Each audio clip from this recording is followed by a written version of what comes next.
ليش يا مراد؟ ليش؟ وين كنت مراد؟ وين؟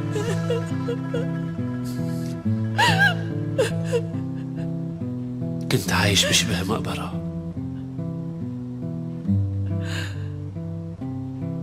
بس أنا هلأ جنبك. أنا آسف كتير لأني خليتكم تمروا بهذا الشي، بس متأكد أنك رح تقدري تفهميني أكثر من الكل.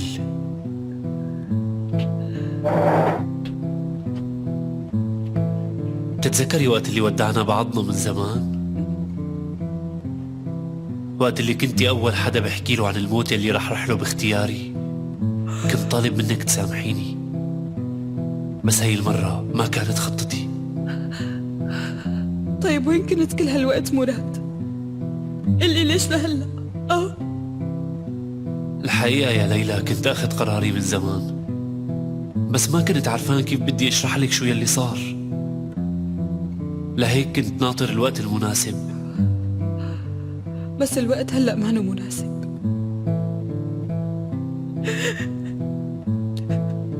اللي ضواته بلاقيه بعد زمن طويل، واللي بلاقيه بضيعه بالوقت اللي أنا بأمس الحاجة لإله بيروح قدام عيوني.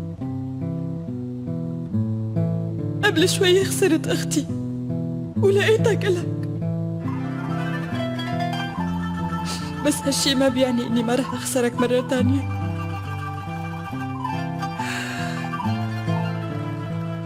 مشاعري هلأ مخربطة كتير، وأنا جنبك هلا يا أحلى إنسانة.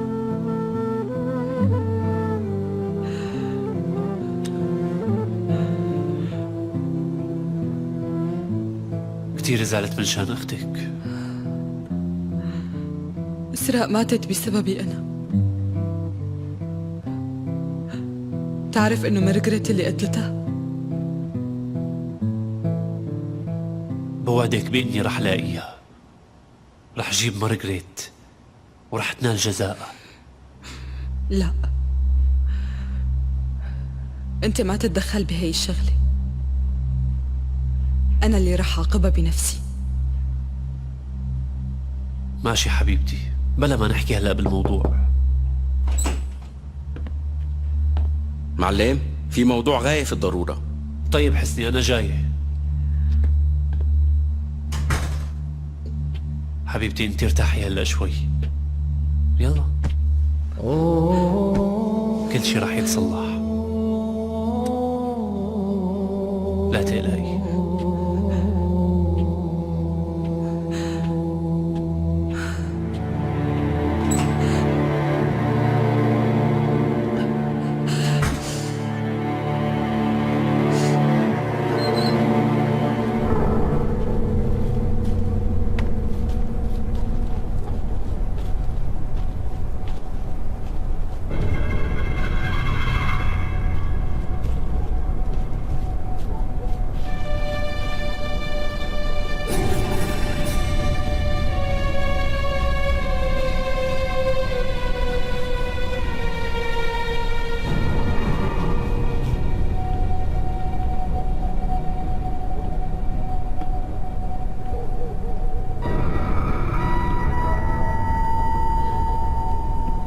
عبد الحي،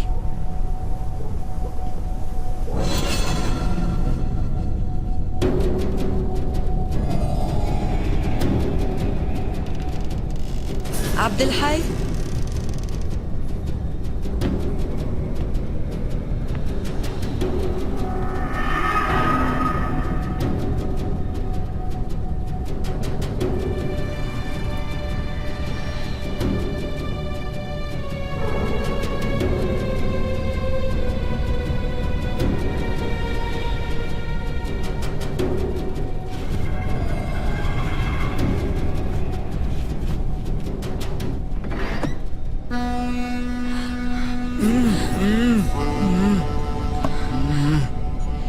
عبد الحي.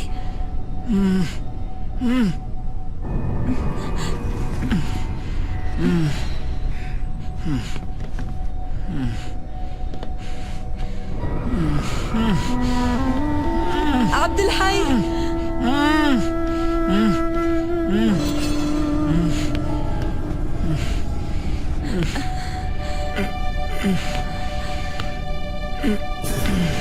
عبد الحي.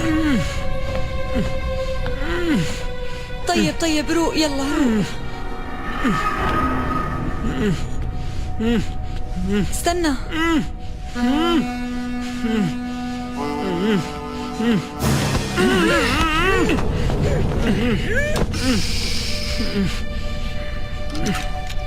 أهلا وسهلا.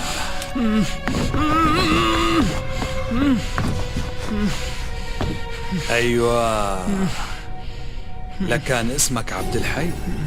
كسرت بخاطري. ليش خبيت عني اسمك الحقيقي؟ على كل، كان بودي احكي معك هالشي بشكل مطول، بس ما عندي وقت. ببقى بسمعها من نايا.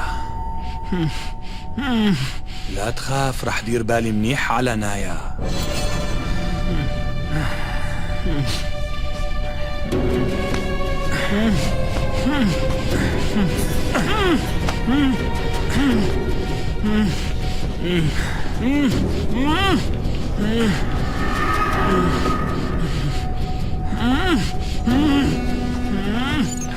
لا تروح نفسك على الفاضي، لأنك رح تحتاجه.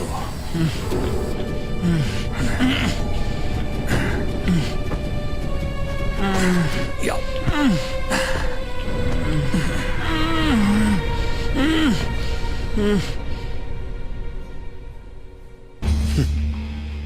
قلت لك رح نلتقي عن قريب وانت ما صدقتني.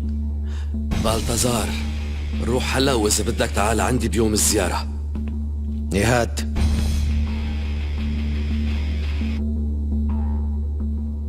فوت اقعد، فوت.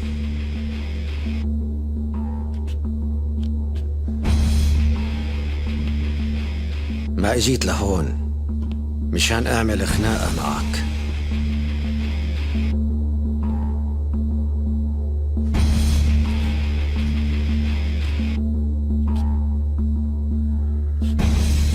هيك لكن يا بالتزار، أخيرا رجع عقلك لراسك.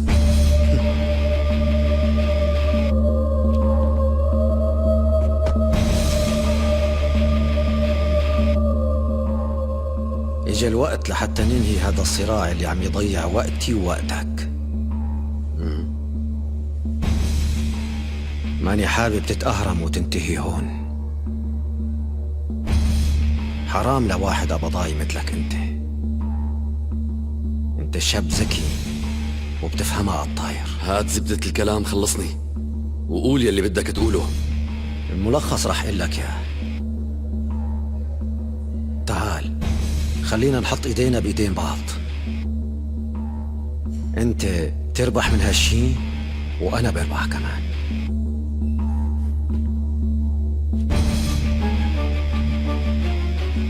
جاي عم تعرض علي تشاركني بمالي يا بالتزار؟ نهاد، مالك هلأ مخدة والحاف وفرشة وصحن أكل تحت هذا السقف. جاي لعندك يعني هذا عم بعرض عليك أكتر من الشراكة. بيقولوا أهالينا من زمان الصداقات الكبيرة بتبدأ بخناقة. وتذكر منيح، بهذا العالم الوسخ ما فيك تمشي لحالك. إذا مو اليوم بكرة راح تكون بحاجة كبيرة لصديق مثلي أنا.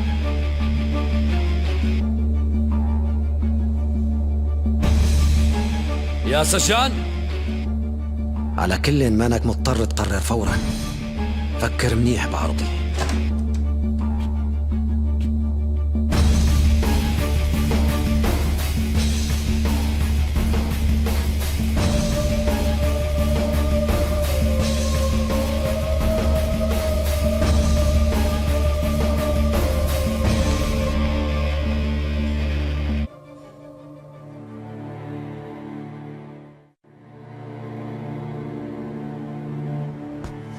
شكرا معافى. كثير.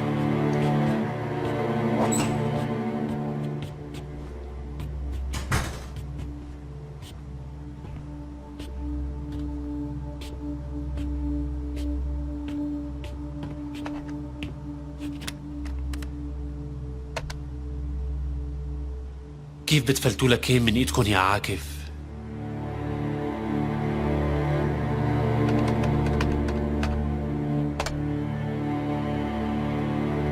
لو حراس المعبد يلي عاملينها كان عابد خبرني بهالشي.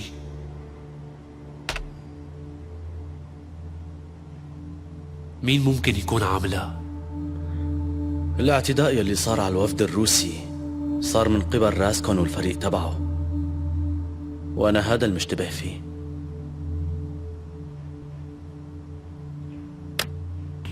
عاكف، شو برنامج الوفد الروسي؟ بكرة رح يشاركوا مع الأستاذ الاحتفالية المولوية. المعاهدة مشيت وتوقعت بين الدولتين غصب عن حراس المعبد، ورح يعملوا كل شي بيطلع بإيدهم منشان يمنعوا تقارب العلاقات التركية الروسية ويعملوا عداوة حتى. ولوقت ما يروحوا ضيوف الأستاذ أنت رح تكون المسؤول عن سلامتهم. بدي إياك تكون منتبه.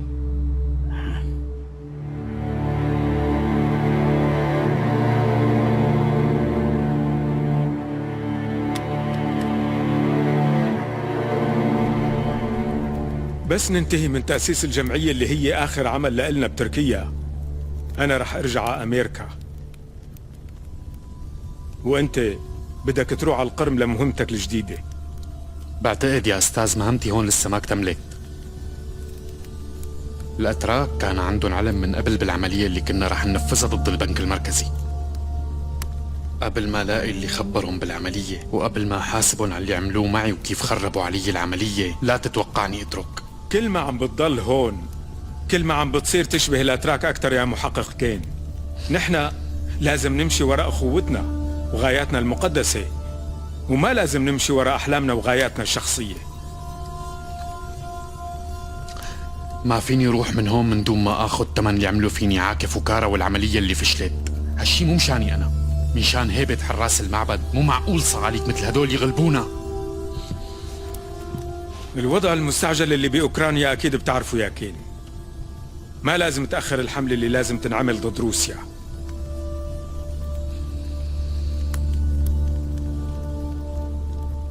انا رح احكي مع صاحب الجلالة ورح اشرح له شخصيا شو هو سبب تأخيري بالمغادرة. صاحب الجلالة ما رح يسمح لك تضل بعد نهاية تأسيس الجمعية يا ريتشارد. بس إذا كنت حابب تحكي معه، أنت بتعرف.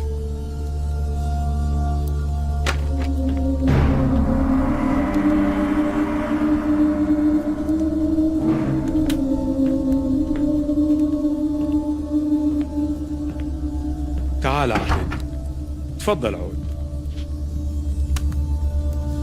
في شغلات لازم احكيها معك.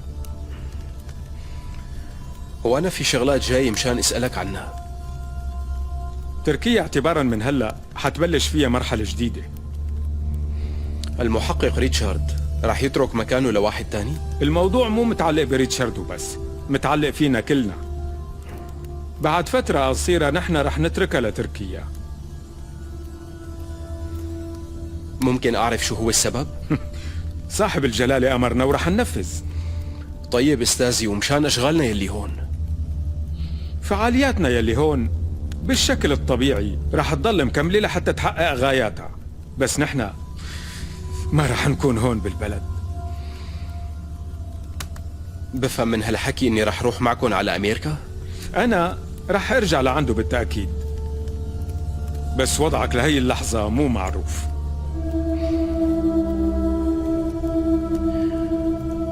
وأنا بحب إجي مع حضرتك واشتغل بأمر صاحب الجلالة وكون قريب منه.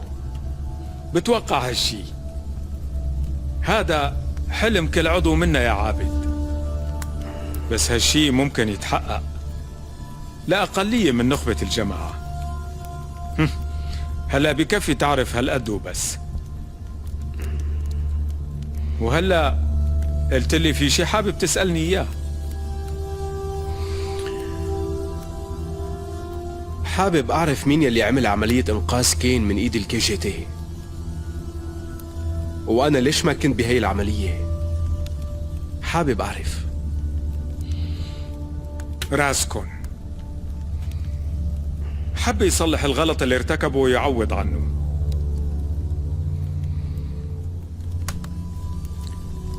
بعرف انه راسكون لساته جديد على تركيا وهلأ بلش يتحرك. معقول ينجح هيك نجاح ضد الكي جي تي ولساته ما بيعرف اسماء الشوارع يلي هون؟ الجهاز الصهيوني حتى إلي بكتير من الأوقات بحيرني. حاول تكون علاقتك منيحة معهم.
معلم اجيتك معلم اجيت.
معناتها صحيتي لحالك.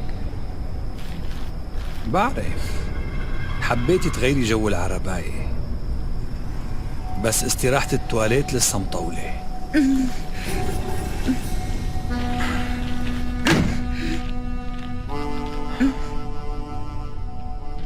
يمكن مانك مرتاحة هون.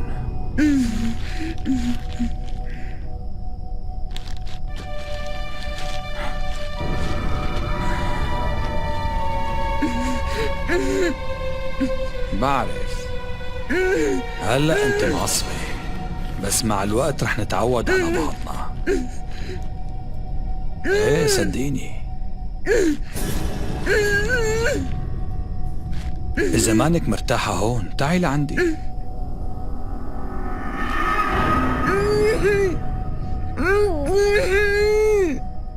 حابة إنك تحكي شي؟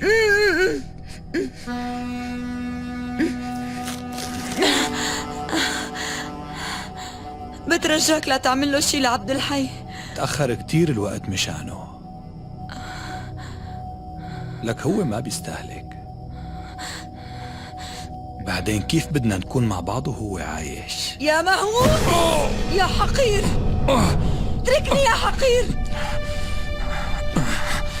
هاي كانت قوية، رح اقتلك بإيدي.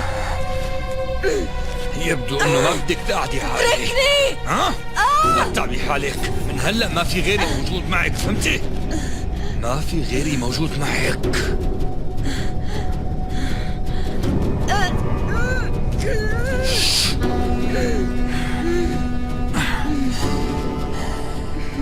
زواجكم كله كان غلط، وانتي بتعرفي هالشي. بعرف منيح قديش صعب تتقبلي اللي صار. ايه بس انتي بنت ذكية وشاطرة، ورح تتجاوزي القصة. صدقيني حتى ما عاد تتذكري اسمه.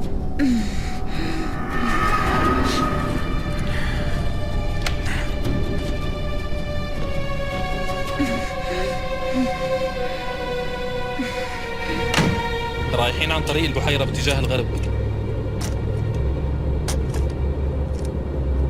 طيب معلم، الشرطة رح تراقب كل الطرقات والمخارج الفرعية. اسرع أكتر على استعجل.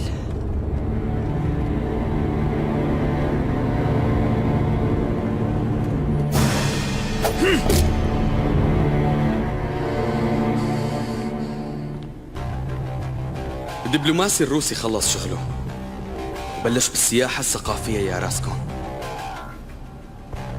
قال بكرة رح يتفرج على عرض ميلوية والمسا رح يسافر.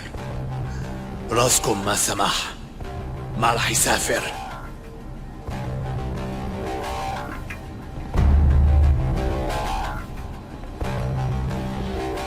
ديمتري،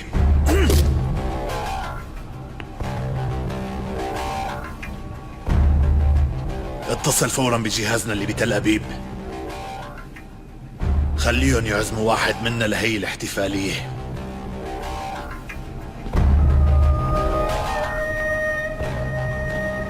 بعد اللي صار بآخر فترة الأتراك بحالة استنفار كاملة. زلمتنا في يقرب لناح رقبته للوزير حتى، بس مستحيل ندخل سلاح لجوا. بالإضافة للمرافقة الخاصة الكي جي تي رح يكونوا هنيك. راسكون انبسط لأنه سمع بالكي جي تي. أخوك بيكون مشتاق لك. بدك يعني اتصل بشامل؟ رح حاكي. راسكون حابب يسمع هالشي.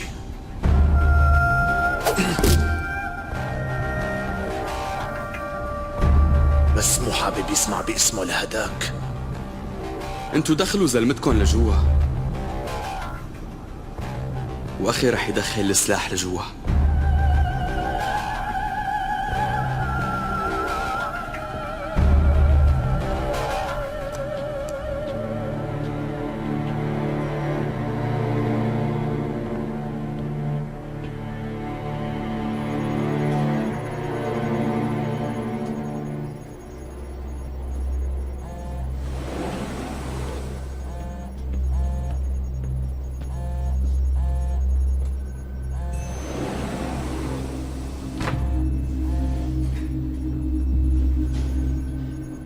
ميكائيل، ميكائيل، ميكائيل.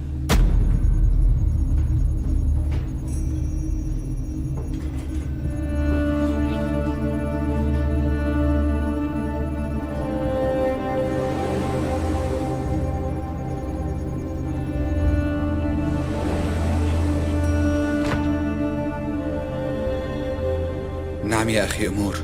بدي إياك تسمعني منيح يا أخي.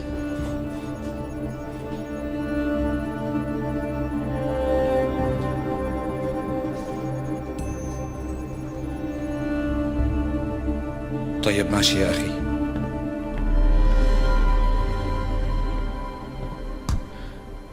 تعال نحكي شوي شامل.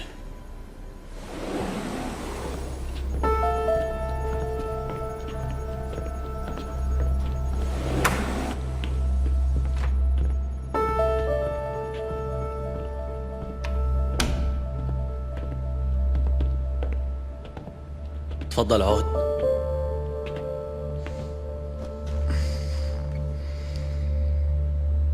شامل، أنا هون بالمقر دائما بحاجتك، بس إذا بدك أنت فيك ترتاح لفترة. أنا مو حابب ارتاح. جاي وفد من روسيا وأنا قاعد ورا الطاولة. وقت اللي بيكونوا رفقاتي بالساحة بيصعب علي أقعد ورا الطاولة. الشغل الميداني رح يحسن لي وضعي أكتر.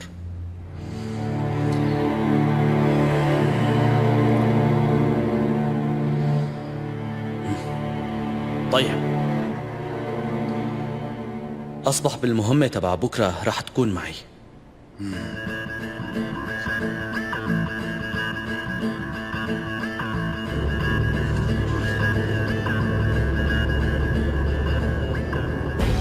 ليك قدامنا يا علي، هذا الكرفان تبع ودعاس.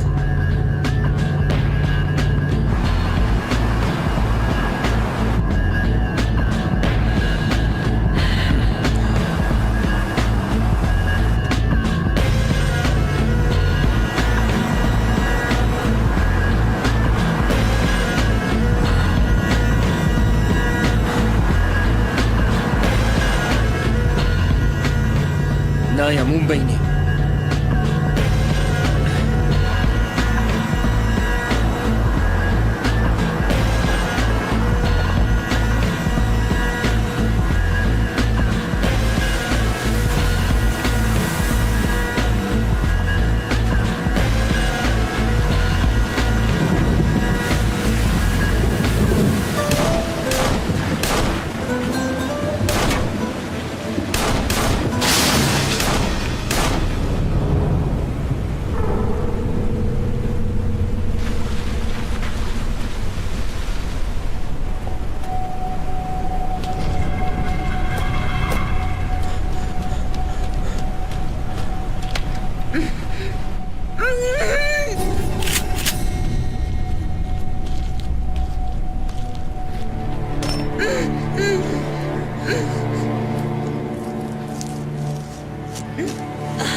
عبد الحي.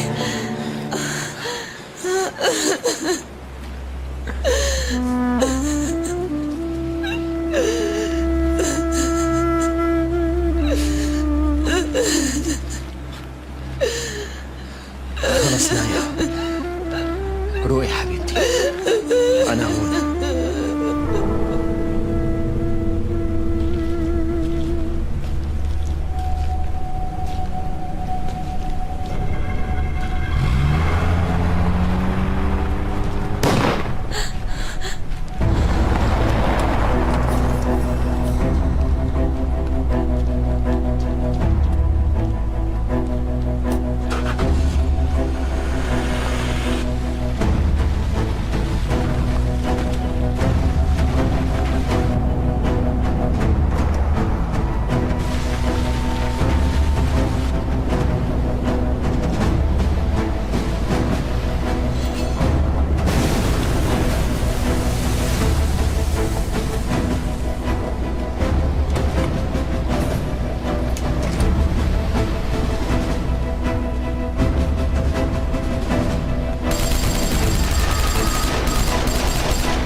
ماني حابة اترك شي وراي قبل ما اترك هون. سكرت حسابي مع المدعية العامة ليلى. كيف؟ خليتها تعيش نفس الشي اللي عيشتني اياه. قتلت لها اختها اسراء.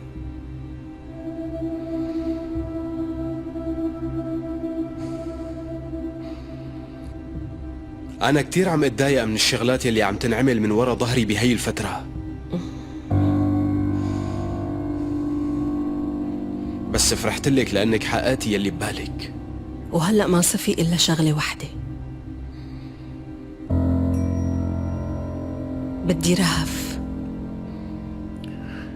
هاي حكينا فيها من قبل،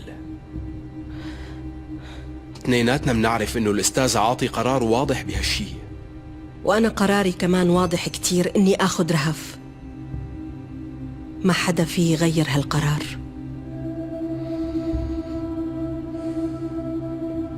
إذا بتساعدني بهذا الموضوع رح أعمل كل شي بيطلع بإيدي مشان تجي معنا.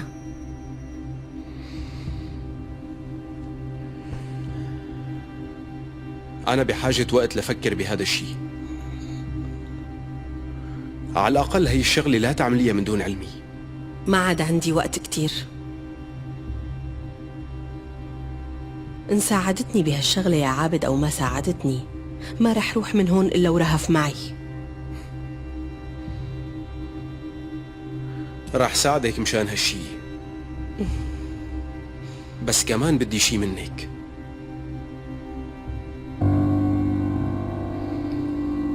بدي حقق حلم كل اخوتنا بحراس المعبد، اني كون جنب صاحب الجلالة واقدر اخدم تحت امرته.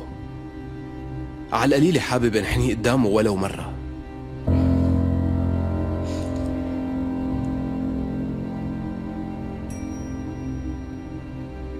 هالحياة شايفها مثل الشطرنج يا عابد، وعم تلعب لعبات مزبوطة.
طلع مثل ما كنا متوقعين. راسكن يلي أنقذوا لريتشارد. الفريق الصهيوني بلش بالعملية تبعه.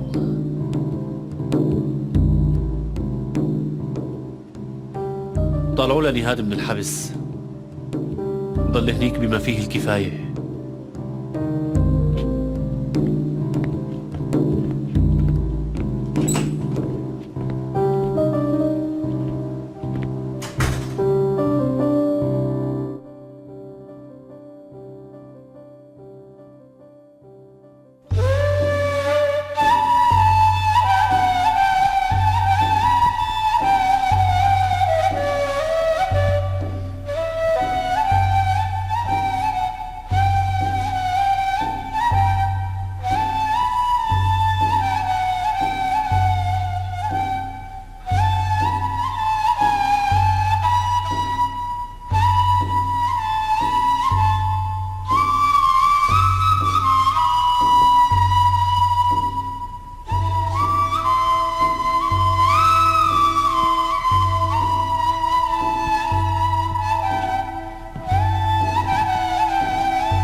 شفته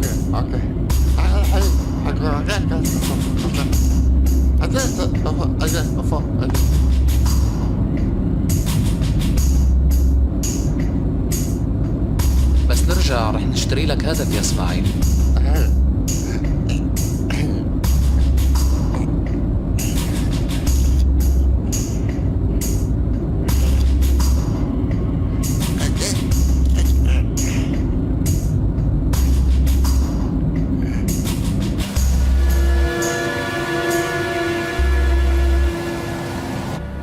هاي الشغلة طلعت من حظي يا كارا. طول الليل ما اجاني نوم.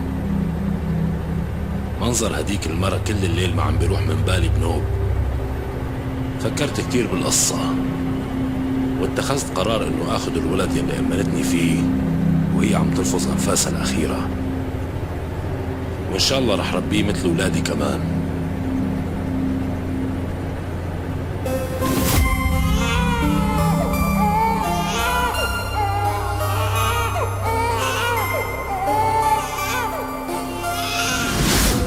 الله لا يذوقك طعم المر. آمين آمين.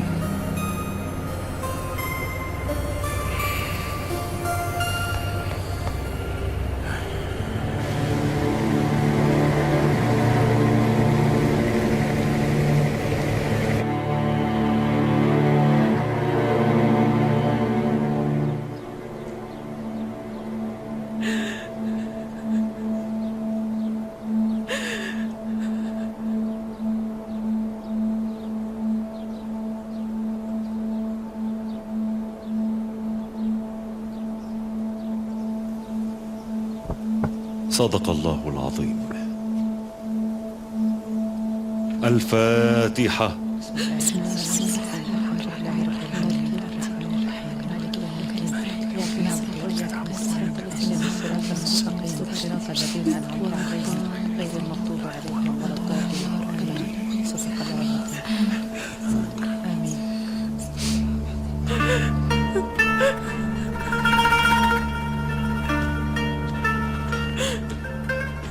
إن شاء الله العمر إلكم. البقية بحياتكم. تسلم. الله يرحمها. سلم عمري. الله يرحمها. سلم.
ممكن فتشك؟ بس انتوا فتشتوني من قبل. أنا آسف، لازم فتشك مرة تانية. ايه